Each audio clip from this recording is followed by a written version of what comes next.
Hi hello welcome back to Sharath updates YouTube channel.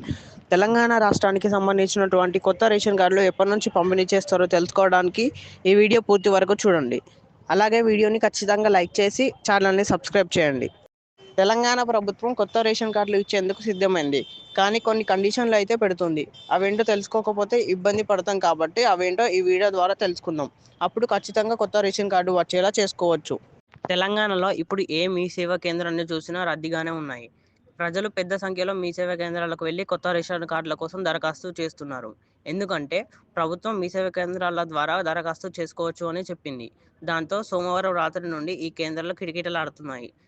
ఒకవేళ మీరు కూడా కొత్త రేషన్ కార్డు కోసం అప్లై చేయాలి అనుకుంటే ఏ ఏ పత్రాలు తీసుకెళ్లాలో ఈ వీడియో ద్వారా తెలుసుకుందాం. మీ సేవా కేంద్రాల్లో రేషన్ కార్డులో ఉన్న కుటుంబ సభ్యుల అందరి ఆధార్ కార్డులు అయితే అడుగుతున్నారు. అంతేకాదు కరెంటు బిల్లులు కూడా ఇవ్వాలి అంటున్నారు. మీరు 2 నెలల కరెంటు బిల్లులు అయితే తీసుకెళ్ళండి. వాటిని స్కాన్ చేస్తారు. దరఖాస్తులతో వాటిని జత చేస్తారు. ఈ కండిషన్ కొత్తగా రేషన్ కార్డు కోసం దరఖాస్తు చేసుకునే వారికి మాత్రమే. స్కానింగ్ తర్వాత ఆధార్ కార్డులు, కరెంటు బిల్లును వెనక్కి ఇచ్చేస్తారు. మీరు ఆల్రెడీ ఉన్న రేషన్ కార్డులో మార్పులు చేయాలి అనుకుంటే అప్పుడు మీరు ఆధార్ కార్డులను తీసుకెళ్తే సరిపోతుంది. కుటుంబంలో ఎంతమంది ఉంటే అంతమంది ఆధార్ కార్డులు అయితే తీసుకెళ్లాల్సి ఉంటుంది. మీరు చెప్పిన మార్పులను మీ సేవా కేంద్రంలో చేస్తారు. ఆ మార్పులకు సంబంధించిన ప్రూఫ్ కోసం ఆధార్ కార్డులను స్కాన్ చేసి అప్లోడ్ చేస్తారు. పాత బస్తీలో కొన్ని చోట్ల మీ సేవా కేంద్రంలో ఒక్కో దరఖాస్తుకి 2000 చొప్పున తీసుకుంటున్నారని తెలిసింది. అలా ఎవరైనా అడిగితే వాళ్ళ మీద మీరు కంప్లైంట్ ఇవ్వచ్చు.